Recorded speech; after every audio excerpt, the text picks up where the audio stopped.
How to predict the future and become powerful. Wow, what a topic. This sounds like the start of a great motivational speech by some amazing guru. But actually it's, nothing could be further from the truth. I'm not a guru, not a philosopher, a great teacher. I've learned a few things and I'm going to be sharing some of my observations. I think some of the things in this talk are very important and describe a lot of what is going on in the world and what I've seen. And you need to decide what is true for you and see what you can apply. But certainly makes perfect sense that if you could predict the future accurately, right, you would be able to make a lot of money and become powerful. Just one example is, of course, if you go gambling and you go play the roulette wheel, if you knew exactly the speed and where the ball is likely to end up on which number, you could bet on that number, and as long as you win more than you lose, well, you're always going to make money, right? But maybe you could predict when the next great company is going to come out and buy shares in that company. Or maybe other things, like maybe you could predict the best possible person who matches you to go on a date with and maybe marry one day. Maybe you could determine your future in such a way that you could make yourself happy. I mean, that would be great. Certainly being able to predict the future is something that nobody could argue would be a great thing to do. So let me give you a practical demonstration. I'm going to predict the future right now. How? Well, actually quite simple.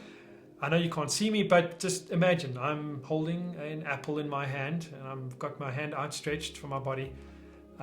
Apple's on top of my hand, and I'm telling you now, I can predict exactly what's going to happen once I turn my hand over. I've never done this particular experiment in this particular place, but I'm pretty sure I know what's going to happen. I know the apple is going to fall to the ground. And in fact, I could probably tell you exactly the speed that it would fall to the ground, the exact acceleration, exactly where it's going to hit the ground. I know that there's a fairly simple equation that will tell me that. And let's do it. Okay, cool. Turn my hand over. Bang. Apple hits the ground. Wow. I could have done many other practical demonstrations. Another one is simply to walk across the room and push that switch on the wall and switch off the light and switch it back on again. I can't see the electrons. I can't explain to you how electrons work. I don't know how they work inside a conductor. So in this case, I don't even know the equation that's going on, but from experience, I've worked out that, well, if I hit these switches by the door, it switches on and off lights. I've learned over time that that's what it does. And that is a form of prediction, right? Because I know something about the world. Now, I want you to think about Isaac Newton. Here's a picture of him pondering life in Cambridge many centuries ago. And what was special about him is that not that he could see that the apple fell from the ground, is that he was the first to accurately describe how gravity worked, right? To be able to predict exactly how fast something would fall to the ground and where it would fall. Understanding those exact forces and their strength, that's what his laws were about, and they were revolutionary. Not the first to describe gravity, but the first to give us a really accurate representation of the model that describes how gravity acts on objects. Now here I'm showing you the Leaning Tower of Pisa, and a predecessor to Isaac Newton, Galileo, he gave a demonstration also of gravity. He let two objects fall to the ground. I can't remember exactly actually what they were, but one was heavier than the other. Let's call it one 10-kilogram cannonball and one 1-kilogram cannonball. Most people would think that the 10-kilogram cannonball would hit the ground first because it's heavier, of course. But actually, this is a case where both cannonballs will actually hit the ground at the same time, and the physical equation will tell you that that's the truth. Only that our minds don't seem to agree with that. It seems incorrect, right? So our internal model of gravity in our heads can be in conflict with reality, but those who have the better model will do better. So, one of the early applications, of course, of any technology is in weapons. So shooting a cannonball across a field of battle and trying to hit your intended target is actually not so simple. And you could be on one side of the battlefield and you are shooting your cannonball and it's landing 100 meters short, and your opponents are shooting it right into you. Well, if they had a better model of gravity, they could predict where the cannonball is going to land and hit your guys with more accuracy. So the difference here between a good model and a bad one is unfortunately the difference between losing the battle and dying, or winning the battle and taking the prize. Quite a big difference.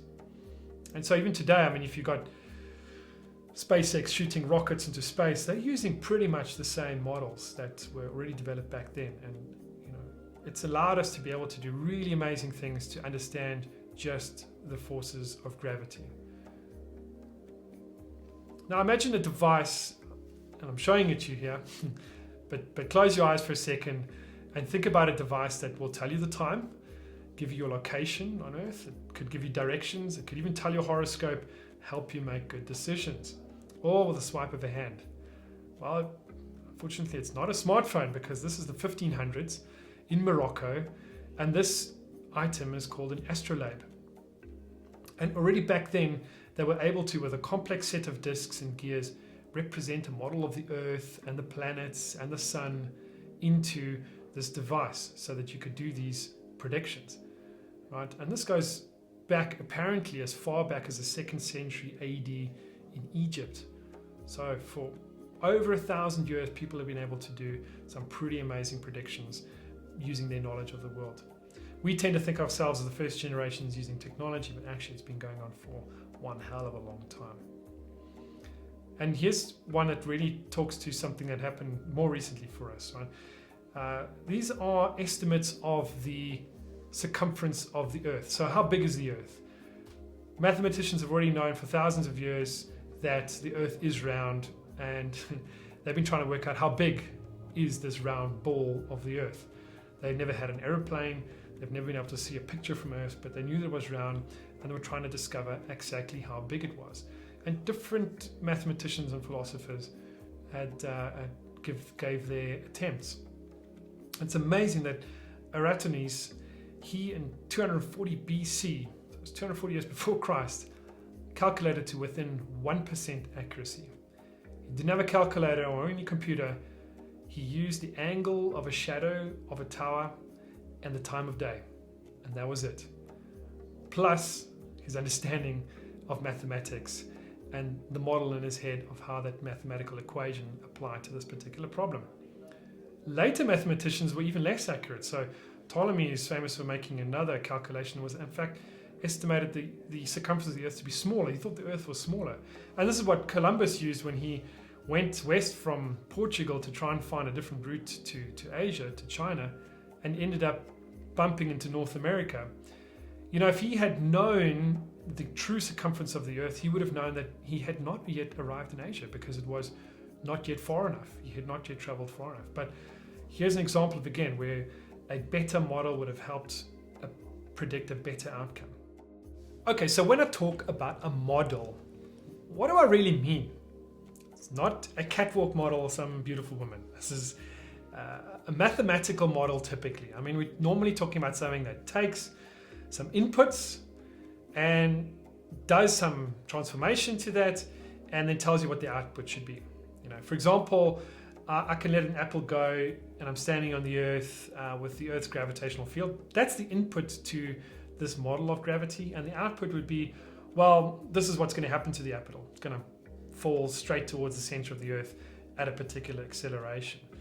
Right, so models are just a way for you to take some inputs, it makes some changes to it, tries to figure out what the output should be, and then gives you that output. But let's stop thinking about mathematical models for a second. There are a lot of models, and our brain has models for many things and all the complex interactions we have with the world. Okay, so for example, we have a model of how to treat other people. In our heads, we know if we do certain things to other people, we can expect certain outcomes. Certain inputs equal certain outputs. Right? If I had to show you respect once you've given me something and say, thank you very much, you're going to be quite appreciative of that. But if I punch you in the face, you're probably going to hit me back. Right? We know this even before it's happened, because we understand how human behavior works. We have a model of it in our heads. And there's even a whole field of study dedicated to this called psychology. And it's effectively trying to build a better and better model of human behavior.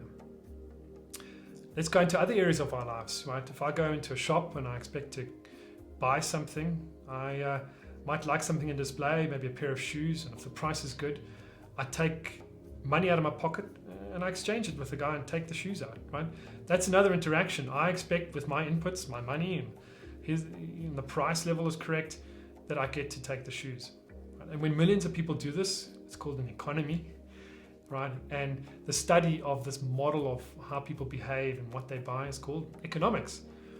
And if you have the best economic model and you can predict how consumers or people are going to behave, man, you can get rich, right? You can predict what people will buy, how much they're going to buy of it, what price can you charge. You can build a business around that prediction. It's very powerful. The problem is the world is massively complex and these things interact with each other. So economic models, take into account political models, which you can take into account maybe our religious ideas and models and psychological models, etc., etc. The world is very, very complex and everything about it is interacting with each other. So, but this brings me to the point that your models don't have to be precise, they just have to be better than the bad models. Here we're looking at what's called a fractal, and initially it does look extremely complex. So the world is very complex. Wow, how are we going to understand this? But if you understand a fractal, it's actually just the same pattern over and over and over again. And you can drill down into one section of it and understand, oh, okay, this is what's going on here.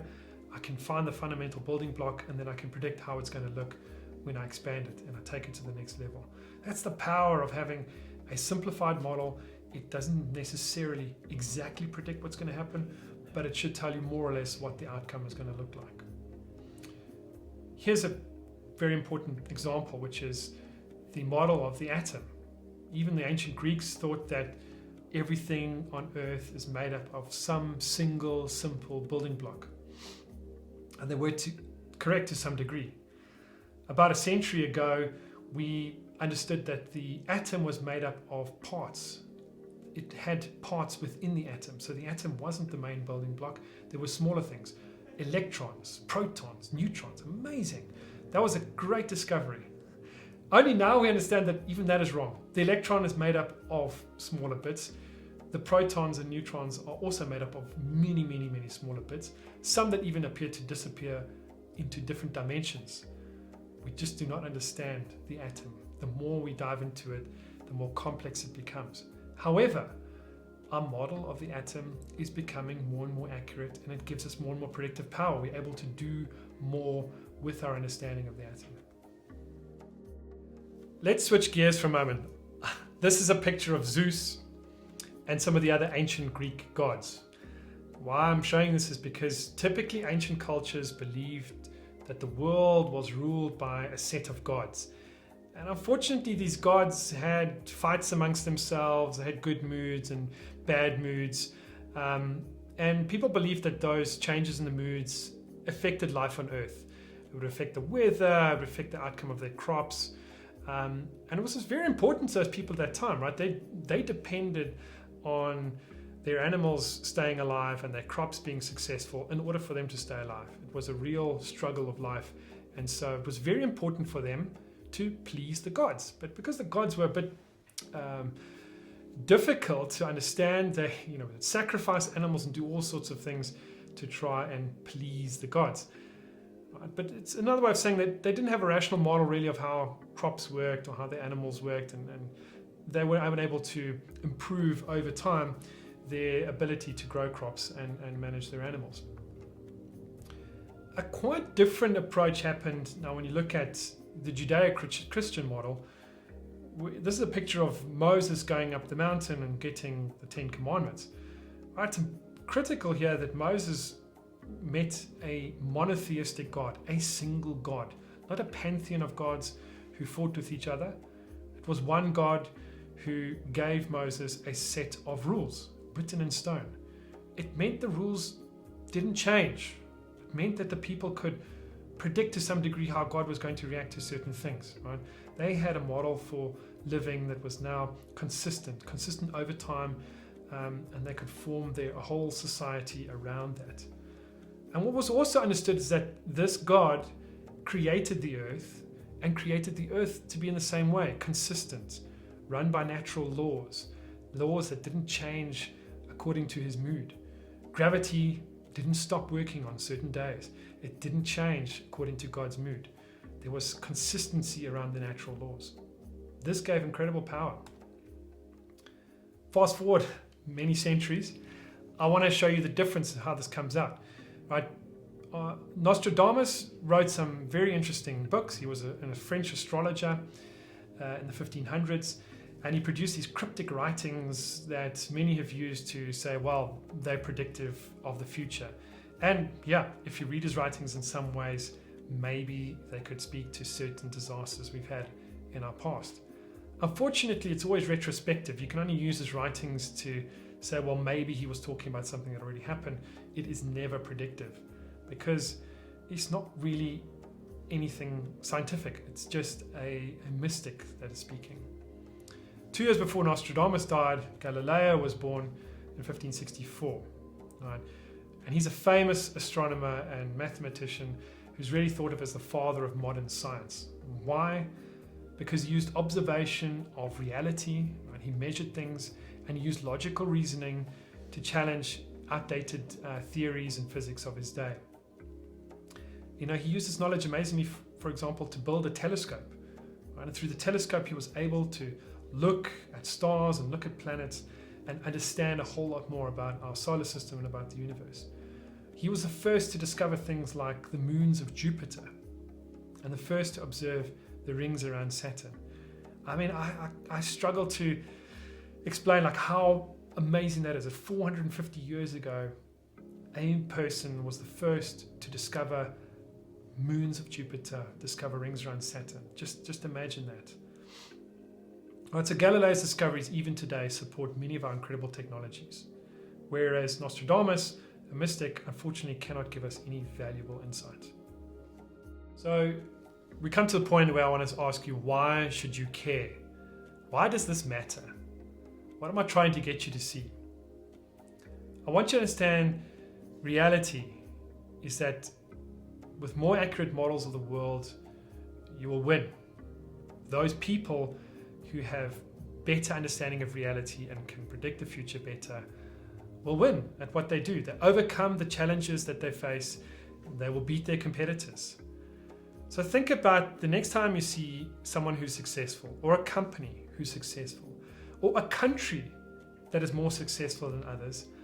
I can guarantee you it's got a lot to do with how they use their knowledge and how effective their knowledge really is. It's not got to do with many of the other things that you think. Now, the Second World War was ended by the dropping of 2 atomic bombs. The United States defeated Germany and Japan by dropping bombs on Nagasaki and Hiroshima. It was devastating, thousands of people killed in seconds. But it ended a very, very difficult and very, very costly war. But it was the victors who had the weapons with the highest level of technology that won. That, at the end of the day, was the difference between the winners and the losers. And another form of war was the Cold War, in which 2 economic systems went to war against each other. The Soviet communist Marxist system versus the United States capitalist individualist system. All right? And the United States today is by far the more prosperous country, and their system won, their model won. And so this is what happens, that over time the good models will win, the bad models die out. What you got to understand is that the effect of models and the effect of the knowledge that makes some models better grows exponentially over time. So maybe the difference is small in year 1, but it will grow in year 2, year 3, year 4. Just like in this picture, there is an avalanche that has occurred. Almost always starts from a very small snowball way up on top of the hill. It runs down and grows until it becomes an absolute torrent. Right? That is actually how a knowledge accumulates.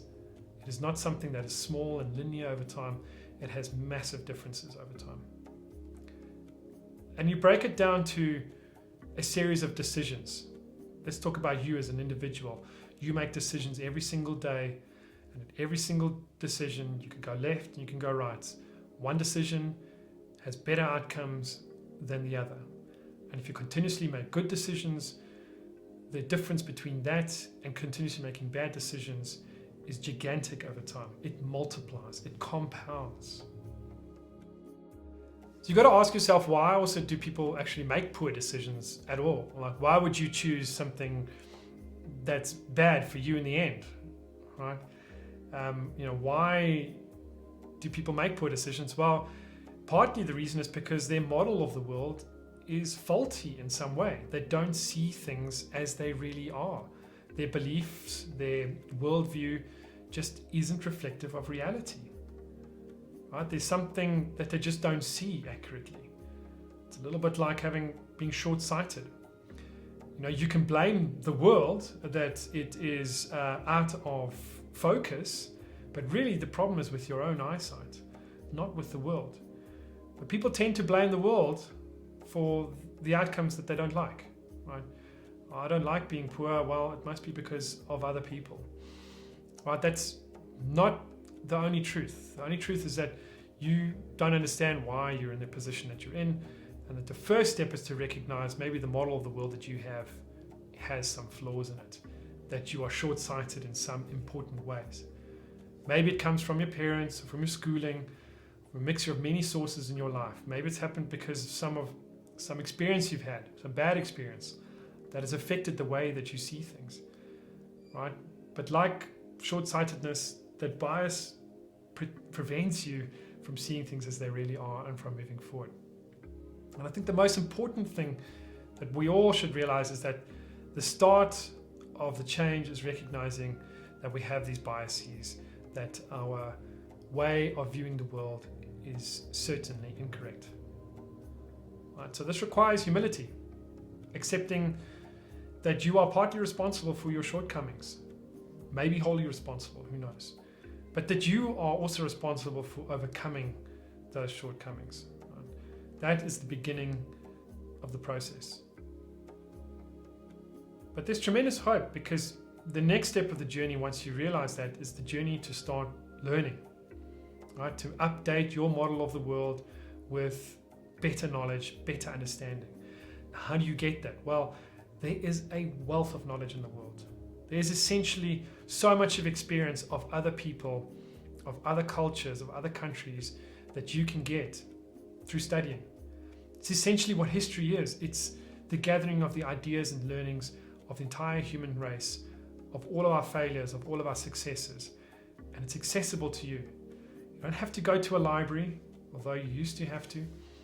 You can get all of this these days through a smartphone or through the internet. There really is just so much knowledge available. But you need to grasp it. You need to get it on top of it. You need to learn as much of it as possible, as fast as possible, and update the model of the world that you have in your head. If you can, find great teachers, find mentors, seek out people who can help you to understand the world as it really is. Know thyself. This was said by Socrates. You need to dig deep inside yourself as well. So knowledge of the world is one thing, knowledge of yourself is equally, if not more important. Because inside yourself, you unfortunately discover both light and darkness, love and hate, good and evil, fear, ambition, beauty, evil. All of these exist inside you. But you need to master that. You need to master yourself. You need to master your appetites, master your desires, and master your thoughts, your thinking. Then you'll have the ability to really learn and apply this knowledge and the power that it gives you in a way that will be beneficial for yourself and beneficial for the world. And finally, is to know God. If you're not theistic, it's obviously difficult, but think about it. Right? The beginning of wisdom, the Bible says, is the fear and respect of God. No matter your faith or religion, the final and ultimate knowledge of the universe would be to know the mind of its creator, how it was created, why it was created, and what is your place in it. That would be the ultimate model of your life. It was Jesus who said, eternal life is to know God, is to have the full knowledge. I love this proverb 8, verse 11 to 16. For wisdom is more precious than rubies, and nothing you desire can compare to her. I, wisdom, possess knowledge and discretion. I, wisdom, dwell together with prudence. Counsel and sound judgment are mine. I have understanding and power. By me will kings reign, and rulers make laws that are just. By me will princes govern, and all nobles rule on the earth. So think about that and contemplate that. Right? And think about the final scripture as well. That was, if you know the truth will set you free. So I've set you free to do what exactly? What does this power give you that comes from genuine wisdom? Of course, you can use it for your own upliftment, for your own success, your own enrichment. But you can also choose to uplift others and the society around you. This is the choice that's available to everybody, the knowledge that's available to everybody, the path that we all have in front of us. And you can put it into action, you can use it, or you can ignore it. But if you ignore it, it will leave you behind, and you'll be asking yourself, what happened to my life? Why didn't things turn out like I thought it would? This journey takes courage to start, it takes humility to accept, it takes hard work and patience to continuously pursue it. But it will, over your years, give you incredible wisdom and the power and the ability to set you free. Thank you.